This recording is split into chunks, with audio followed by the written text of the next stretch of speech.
ആ റസ്ക് അതാ ആ അതൊരു 4 പാക്കറ്റ് എടുത്തോ. അത് ഉമ്മാക്ക് ഭയങ്കര ഇഷ്ടമാണ്. അത് ആ കമ്പനി തന്നെ വേണോ മൂപ്പർക്ക്. അല്ല ഉമ്മാക്ക് എങ്ങനെയുണ്ട്?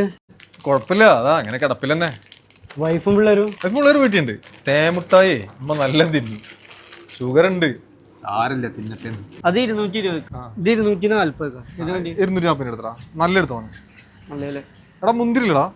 ആ മുന്തിരി ഉണ്ട്. കുരില്ലാത്ത മുന്തിരി ഉണ്ടോ? ആ ഉണ്ട്. എടുത്തോട്ടാ. ബലാരിസ് 2 ബോട്ടിലല്ലേ? ആ അതെ അതെ അതെ, ആ 2 ബോട്ടിൽ. അതെ, ഒരു ബോട്ടിൽ തൈൽ എടുത്തോ. ഇതാ ആയിരിക്കുന്നു. ആ വലിയ ബോട്ടിൽ എടുക്കാം, തൈലല്ലേ, അതാകുമ്പോ കേടുവരില്ലല്ലോ. ആ വലിയ ബോട്ടിൽ എടുത്തോ. ഇതന്നെ എന്തിനാ വിളിക്കല്ലേ? 25 എടുക്കാം അല്ലേ? 25 30 എടുത്തോ.